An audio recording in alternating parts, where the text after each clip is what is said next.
नमस्कार साथियों, स्वागत है आप सभी का हमारे YouTube चैनल स्मार्ट स्टडी 101 पर और मैं हूँ दिव्या वर्मा।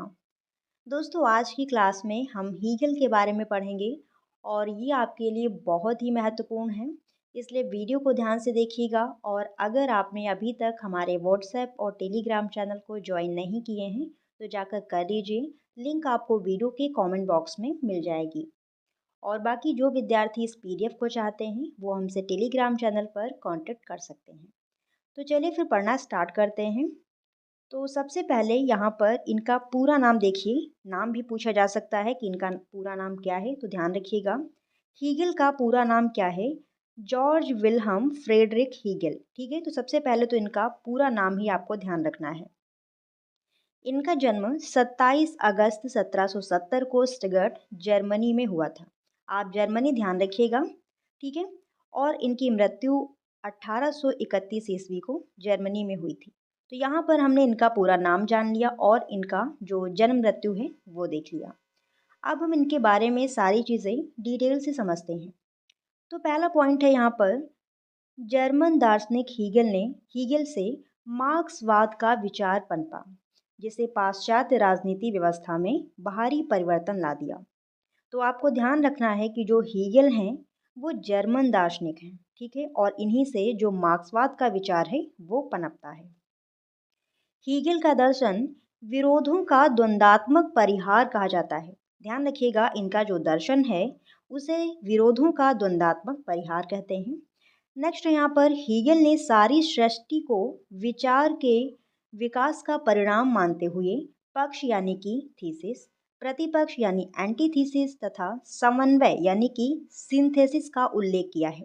तो अगर पूछ लिया जाए कि किसने थीसिस और एंटीथीसिस तथा सिंथेसिस का जो उल्लेख किया है तो किसने किया है? हीगल ने किया है। इस चीज़ को ध्यान रखिएगा, ठीक है। और यहाँ पर ये भी ध्यान रखिए, थीसिस का मतलब है पक्ष और एंटीथीसिस का मतलब है प्रतिपक्ष तथा सिंथेसिस का मतलब है समन्वय, यानी कि पक्ष और जो आपका प्रतिपक्ष है दोनों का मिश्रण या फिर समन्वय। ठीक है, इतना क्लियर हुआ।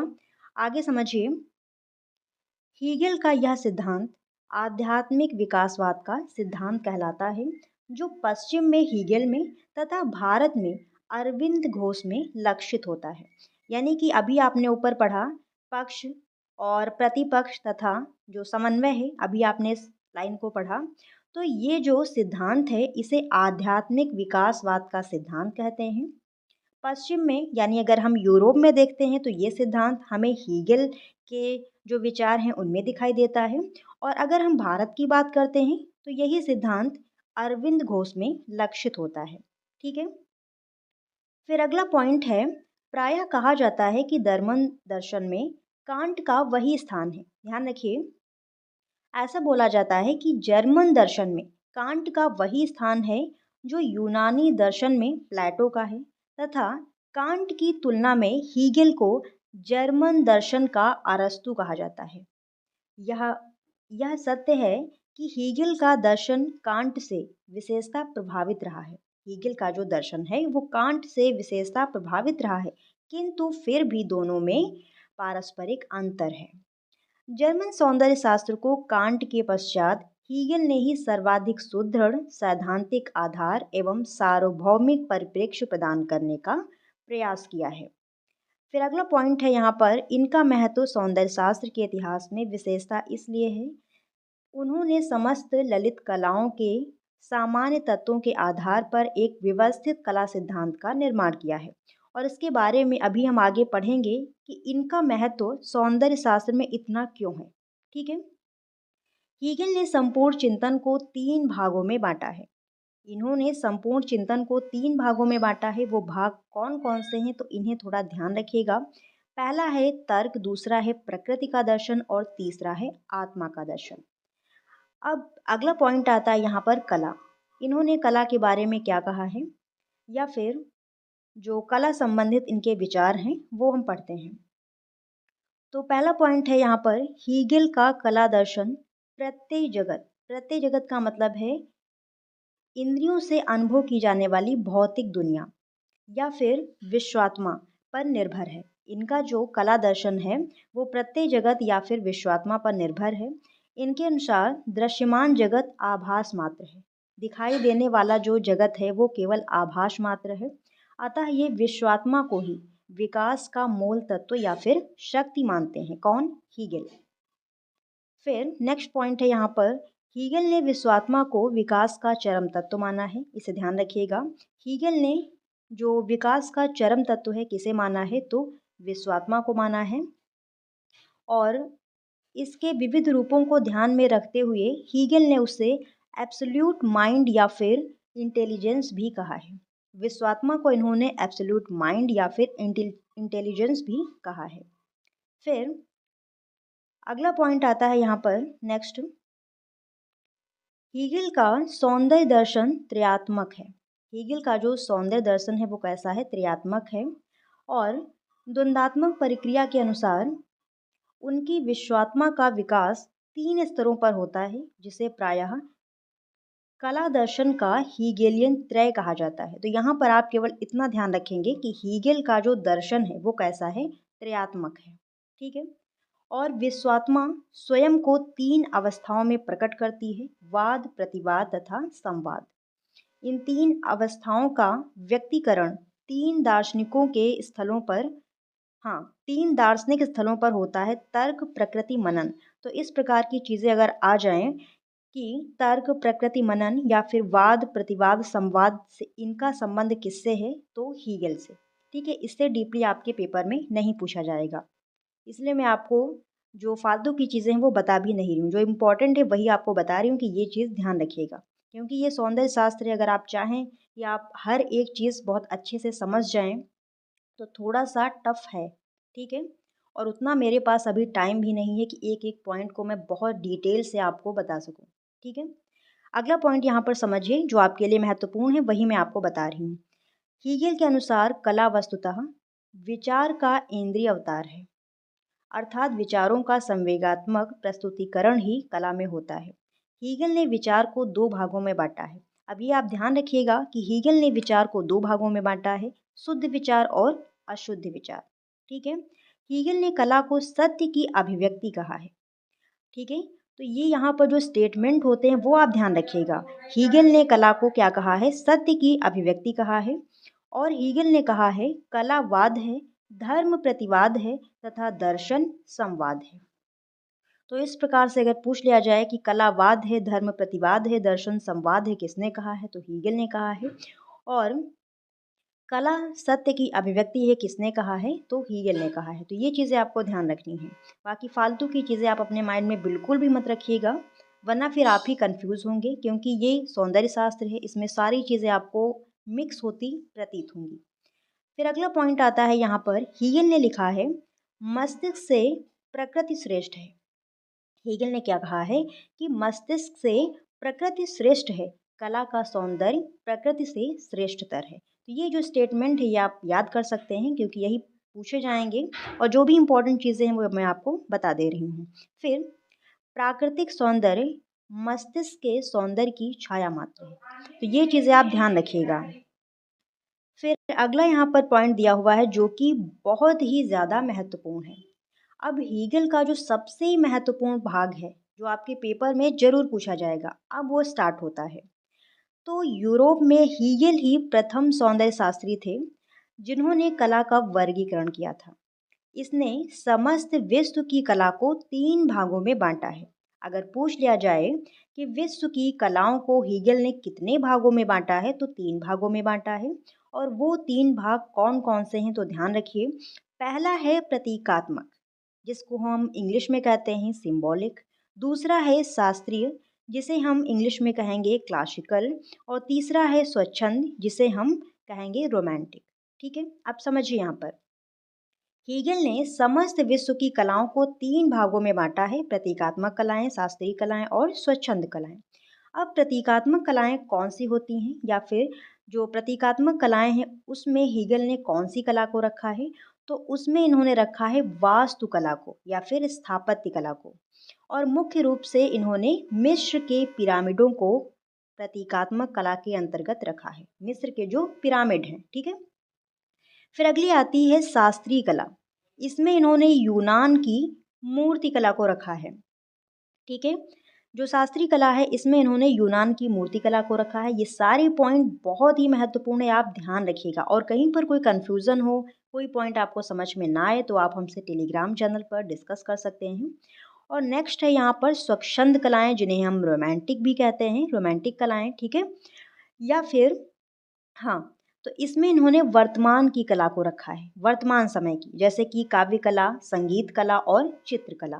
तो यहाँ पर आप ध्यान रखेंगे कि प्रतीकात्मक कलाएं कौन सी हैं, शास्त्रीय कलाएं कौन सी हैं और स्वच्छंद कलाएं कौन सी हैं। ठीक है, आप समझिए यहाँ पर आगे। चित्रकला, संगीत कला और काव्य कला के माध्यम से सत्य की अभिव्यक्ति संभव है, इसलिए हीगल ने इन तीनों को रोमांटिक कला का रूप माना है। क्लियर हुआ इतना? तथा मूर्तिकला को शास्त्रीय कला और वास्तुकला को प्रतीकात्मक कला का प्रतिनिधि माना है। फिर हीगल के अनुसार शास्त्रीय कला प्रतीकात्मक कला से श्रेष्ठ है। हीगल क्या मानते हैं कि जो शास्त्रीय कला है वो प्रतीकात्मक कला से श्रेष्ठ है या फिर अच्छी है, तथा रोमांटिक कला शास्त्रीय कला से श्रेष्ठ है। और अगर सभी कलाओं में हम देखें, यानी कि आपकी संगीत कला, चित्रकला, मूर्ति कला, वास्तुकला, अगर सभी में देखें तो सबसे जो बेस्ट है वो कौन सी है? काव्य कला। और ये किसके अनुसार? तो हीगेल के अनुसार। अभी आप अरस्तु पढ़ चुके हैं, प्लेटो पढ़ चुके हैं, सुकरात पढ़ चुके हैं, तो वहाँ पर उन सब के अनुसार अलग थी। ठीक है, अरस्तु ने किसी और कला को माना था, जो आपके प्लेटो हैं उन्होंने किसी और कला को माना था, लेकिन यहाँ पर हम बात कर रहे हैं हीगेल की। हीगेल के अनुसार अगर पूछा जाए कि सबसे बेस्ट कला या सर्वश्रेष्ठ कला कौन सी है, तो काव्य कला। इतना आपको क्लियर हुआ? आगे समझिए प्रतीकात्मक कला के बारे में, यहाँ पर कुछ पॉइंट दिए हुए हैं, उन्हें हम समझ लेते हैं। तो हीगेल ने प्राचीन भारतीय कला, मिस्र की कला एवं चीन की कला को अपूर्ण माना है। और जो मंदिर हैं वो प्रतीकात्मक कला का उदाहरण है। मंदिर निर्माण द्वारा ईश्वर को एक आवास प्रदान करने का प्रयास किया जाता है। ठीक है, तो देखिए यहाँ पर जो प्रतीकात्मक कलाएं हैं उसमें इन्होंने वास्तुकला को रखा है, और वास्तुकला का मतलब ही है कि भवन निर्माण। ठीक है, तो यहाँ पर यही बोला जा रहा है कि जो मंदिर निर्माण है या फिर मंदिर, वो प्रतीकात्मक कला के अंतर्गत आता है। तो अगर पूछ लिया जाए कि मंदिर निर्माण किस कला के अंतर्गत आएगा, तो आपकी प्रतीकात्मक कला के अंतर्गत। फिर नेक्स्ट आती है शास्त्रीय कला। हीगल के मतानुसार यूनान की कला को, देखिए यहाँ पर हीगल के मतानुसार यूनानी कला को प्रतिष्ठित या शास्त्रीय कला कहा जा सकता है। ठीक है, हीगल के अनुसार जो यूनानी कला है उसको प्रतिष्ठित या फिर शास्त्रीय कला कहा जा सकता है। यहाँ पर ये जो लाइन है इसमें थोड़ा मिस्टेक हो गया है, मैं जो बोल रही हूँ उस पर ध्यान रखिए। फिर हीगल ने कहा है यूनानी शास्त्रीय कला अपने चरमोत्कर्ष पर पहुंच गई है, क्योंकि वहां मानवाकृति में प्राण प्रतिष्ठा की गई है, और इससे सुंदर कला ना हो सकती है ना होगी। तो यहाँ पर ये जो स्टेटमेंट दिया हुआ इसे आप ध्यान रखिएगा कि हीगल ने कहा है यूनानी शास्त्रीय कला अपने चरमोत्कर्ष पर पहुंच गई है, क्योंकि वहाँ मानवाकृति में प्राण प्रतिष्ठा की गई है, और इससे सुंदर कला ना हो सकती है और ना ही होगी। तो शास्त्रीय कला के अंतर्गत विशेष रूप से मूर्ति कला को रखा जाता है। और अगर मूर्ति कला में भी हम बात करें तो यूनान की मूर्ति कला को, क्योंकि वहाँ की जो मूर्ति कला है वो बेस्ट है। आगे समझिए, अगली आती है रोमांसवादी कला या फिर स्वच्छंद कला।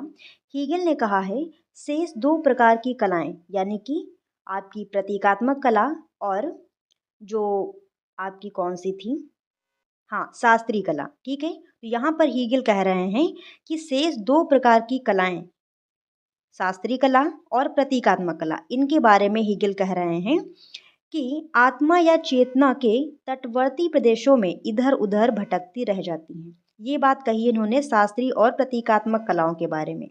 आगे समझिए, और वहीं पर जो रोमांसवादी कला है, आत्मा या चेतनाओं की गहराइयों में उतरकर एक आध्यात्मिक क्रिया बन जाती है। इस प्रकार रोमांटिक कला का उद्देश्य प्रतीकात्मक या शास्त्रीय कला के समान सौंदर्य के किसी अंश मात्र या इंद्रिय प्रत्यक्ष करा देना नहीं है, वरन रोमांसवादी कला में अभिव्यक्ति सौंदर्य के साथ ही आत्मा के गहन अंशों की अभिव्यक्ति होती है। और जो रोमांसवादी कला है उसमें मूल तत्व क्या है, मनोवेग है, यानी जो मन के भाव हैं वो। ठीक है, फिर नेक्स्ट पॉइंट बहुत ही महत्वपूर्ण यहाँ पर चीजें दी हुई हैं, एक एक पॉइंट आपको ध्यान रखना है। हीगेल ने ललित कलाओं को 5 भागों में बांटा है। अभी आपने ऊपर पढ़ा, वहां पर क्या था, इन्होंने विश्व की कलाओं को 3 भागों में बांटा था। लेकिन अगर पूछा जाए कि इन्होंने ललित कलाओं को कितने भागों में बांटा है, तो 5 भागों में बांटा है। और ये जो बंटवारा है इसे हम कहते हैं हीगेलियन क्लासिफिकेशन ऑफ फाइन आर्ट्स। तो इसे भी आप ध्यान रखिएगा। तो इन्होंने ललित कलाओं को 5 भागों में बांटा है, ध्यान रखिएगा, जिनका विभाजन इन्होंने जड़ और चेतन तत्वों के आधार पर किया है। वास्तुकला में जड़ तत्व सबसे अधिक होता है और चेतन तत्व न्यूनतम होता है, इसलिए इसे इन्होंने निम्न श्रेणी में रखा है। अब यहाँ पर थोड़ा समझने की जरूरत है, तो चलिए समझिए इसे। वास्तुकला यानी कि भवन निर्माण कला। तो हीगेल कहते हैं कि ये जो वास्तुकला है, भवन निर्माण कला है, इसमें बौद्धिक तत्व बहुत कम लगते हैं। ठीक है, जड़ तत्व सबसे ज़्यादा होते हैं। जैसे अभी किसी मकान का निर्माण किया जाए तो उसमें जो बौद्धिक तत्व हैं वो बहुत कम हैं, उसमें दिमाग ज़्यादा नहीं लगता है, उसमें जो जड़ चीज़ें हैं वो ज़्यादा लगती हैं। जड़ चीज़ें यानी जो निर्जीव चीज़ें हैं, जैसे कि उसमें आपकी ईंटें लगेंगी, सरिया, सीमेंट, ये सारी चीज़ें लगेंगी। तो इसीलिए ये कहते हैं कि जो वास्तुकला है वो एकदम निम्न श्रेणी की है। फिर ये क्या कहते हैं कि जो काव्य कला है, काव्य कला में बौद्धिक तत्व यानी चेतन तत्व, जो सोचने की क्षमता होती है, ठीक है, वो अधिकतम है। काव्य कला में बौद्धिक तत्व या फिर चेतन तत्व अधिकतम है और जड़ तत्व न्यूनतम है। ठीक है, उसमें जो सामग्री है वो बहुत कम लगती है। अब काव्य कला में क्या ही सामग्री लगती है, अगर आप अच्छा गा लेते हैं तो आपको किसी भी चीज़ की ज़रूरत नहीं है। ठीक है, इसलिए इसे इन्होंने उच्च स्थान दिया है। ठीक है, तो काव्य कला में जो बाहरी चीज़ें हैं वो बहुत कम लगती हैं, बहुत कम क्या, शून्य लगती हैं। ठीक है, तो यहाँ पर इन्होंने इसीलिए काव्य कला को उच्च माना है, और जो वास्तुकला है उसमें जो बाहरी चीज़ें हैं वो बहुत ज़्यादा लगती हैं, दिमाग बहुत कम खर्च होता है। ठीक है, ऐसा ये मानते हैं कौन, हीगेल। इसीलिए इन्होंने वास्तुकला को निम्न श्रेणी का माना है। ठीक है, और इसका विभाजन इन्होंने जड़ और चेतन तत्वों के आधार पर किया है। इस विभाजन को इन्होंने क्या कहा है ललित कला में, इसको क्या कहते हैं, हीगेलियन क्लासिफिकेशन ऑफ फाइन आर्ट्स। अभी जो मैंने आपको बताया था, अब इसको आप समझ लीजिए। इन्होंने ललित कलाओं को 5 भागों में बांटा है, तो वो कौन कौन सी कलाएं हैं। सबसे बेस्ट कला इन्होंने मानी है काव्य कला, इसीलिए इन्होंने इसको सबसे पहले इसका नाम यहाँ पर लिखा हुआ है। नेक्स्ट आती है संगीत कला, उसके बाद में आती है 3 नंबर पर चित्रकला, चौथे नंबर पर मूर्तिकला, और सबसे निम्न श्रेणी का इन्होंने माना है वास्तुकला को। ठीक है, तो इनका जो क्रम है ये भी आप ध्यान रखिएगा। अगर पूछ लिया जाए कि तीसरे नंबर पर कौन सी कला आती है, या फिर दूसरे नंबर पर इन्होंने कौन सी कला को रखा है, चौथे नंबर पर कौन सी कला को रखा है, तो आपको ध्यान रखना है, सीरियल वाइज आपको ध्यान रखना है। अगर इनका कहीं क्रम लगाने को पूछ लिया जाए, क्योंकि ये बहुत ही महत्वपूर्ण है, तो सबसे नंबर 1 पर काव्य कला, नंबर 2 पर संगीत कला, नंबर 3 पर चित्रकला, नंबर 4 पर मूर्तिकला, नंबर 5 पर वास्तुकला। अब ये आपको रटना नहीं है, अभी मैं आपको बता रही हूँ। अगर ये चीज़ आप समझ गए तो आपको बिल्कुल भी रटने की ज़रूरत नहीं पड़ेगी। ठीक है, अब देखिए, काव्य कला को इन्होंने बेस्ट माना है क्योंकि इसमें बाहरी चीज़ों की ज़रूरत नहीं पड़ती है। अब काव्य कला, जैसे अगर आपको कोई कविता पढ़ के सुनानी है, कविता कोई आपको कहनी है, तो उसके लिए आपको किस चीज़ की ज़रूरत है, किसी भी चीज़ की ज़रूरत नहीं है, आप मुंह से बोल सकते हैं। ठीक है, तो बाहरी चीज़ों की इसमें ज़रूरत नहीं पड़ी, तो सबसे बेस्ट कला हो गई। दूसरी आती है संगीत कला, तो संगीत में आपको इंस्ट्रूमेंट वगैरह इन सब की ज़रूरत पड़ती है, तो इसको इन्होंने दूसरे नंबर पर रखा है। तीसरी कला है चित्रकला। चित्रकला में आपको कागज, पेंसिल, इरेज़र, ठीक है, पेज, इन सब चीज़ों की ज़रूरत पड़ती है, कलर। ठीक है, तो बहुत ज़्यादा सामग्री हो गई। अगर आपको चित्र बनाना है तो हवा में तो बना नहीं देंगे, आपको ज़रूरत पड़ेगी किसी ना किसी चीज़ की, तो इसीलिए इसको इन्होंने तीसरे नंबर पर रखा है। फिर आती है मूर्ति कला। अब मूर्तियों में तो बहुत सारी चीज़ों की ज़रूरत पड़ती है। अभी आपको क्ले से जो मूर्ति बनानी है तो आपको क्ले की ज़रूरत पड़ेगी, सीमेंट से बनानी है तो सीमेंट की ज़रूरत पड़ेगी। फिर आती है वास्तुकला। अब अगर भवन निर्माण करना है तो उसमें तो बहुत सारी चीज़ों की ज़रूरत पड़ती है। ठीक है, अभी आपको बताया गया है जो ईंटें हो गईं, अगर पत्थर से कोई चीज़ बनानी है तो पत्थर हो गया, ठीक है, सरिया, सीमेंट, मोरंग, गिट्टी, पता नहीं, मुझे तो मालूम भी नहीं कितनी कितनी चीज़ों की इसमें ज़रूरत पड़ती होगी। तो इसीलिए इन्होंने वास्तुकला को सबसे निम्न श्रेणी का माना है। ठीक है, तो अगर आप इस चीज़ को समझ गए तो आपको याद करने की ज़रूरत नहीं पड़ेगी। फिर नेक्स्ट पॉइंट, इसे आप ध्यान रखिएगा। हीगल ने सौंदर्य को ललित कला का दर्शन कहा है। ठीक है, हीगल ने सौंदर्य को ललित कला का दर्शन कहा है। और फिर आती हैं इनकी बुक्स। तो पहली जो बुक है लेक्चर्स ऑन फाइन आर्ट्स और दूसरी है the philosophy of fine arts. तो इनकी दो पुस्तकें हैं, आप ध्यान रखिएगा। बाकी जो ये पोर्शन था ये बहुत ही महत्वपूर्ण है। ठीक है, एक सेकेंड, हाँ, यहाँ से जो भी चीज़ें लिखी हुई हैं, यहाँ से लेकर और आपकी यहाँ तक जो भी चीज़ें लिखी हुई हैं सभी बहुत ही महत्वपूर्ण। एक एक पॉइंट आप क्लियर कर लीजिएगा और आप देखिएगा जो भी प्रश्न हीगल से पूछे जाएंगे वो मैंने जो आपको बताया है यहीं से आएंगे। ठीक है, तो आज के लिए बस यहीं तक, और आशा करती हूँ कि ये क्लास आपको पसंद आई होगी। सो प्लीज़ दोस्तों, वीडियो को लाइक शेयर ज़रूर कीजिएगा और चैनल पर नए हों तो सब्सक्राइब करके जाइएगा। मिलते हैं नेक्स्ट क्लास में, तब तक के लिए धन्यवाद साथियों। जय हिंद।